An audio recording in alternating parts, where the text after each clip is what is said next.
کشور و ما عسکر این میهنیم. ما سپاه مرشد و ما افسر این میهنیم. صخره و دشت وطن باشد اقامتگاه ما.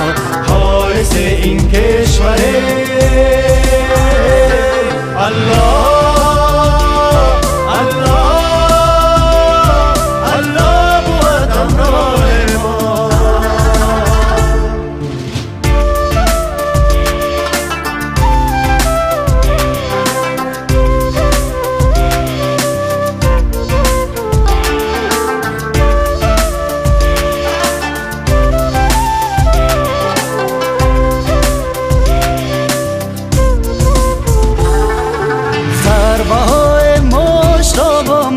پاسخ میدیم.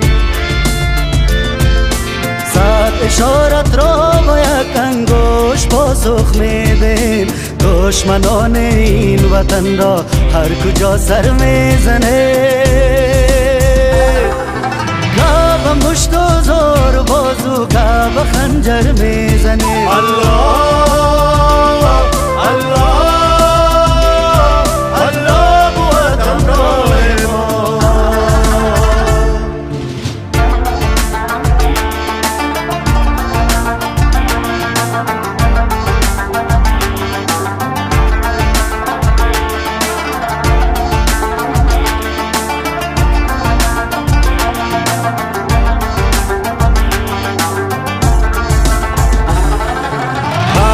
از روی خصومت سوی ما سنگ افکند.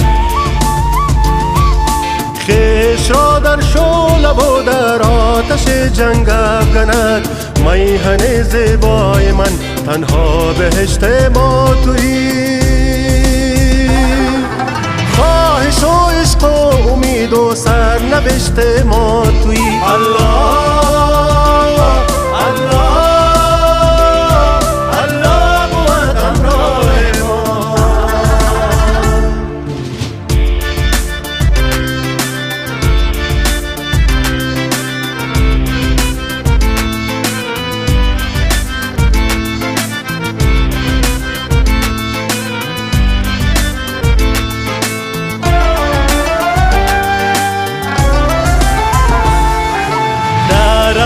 دشت و بیابان تو باشد جان ما.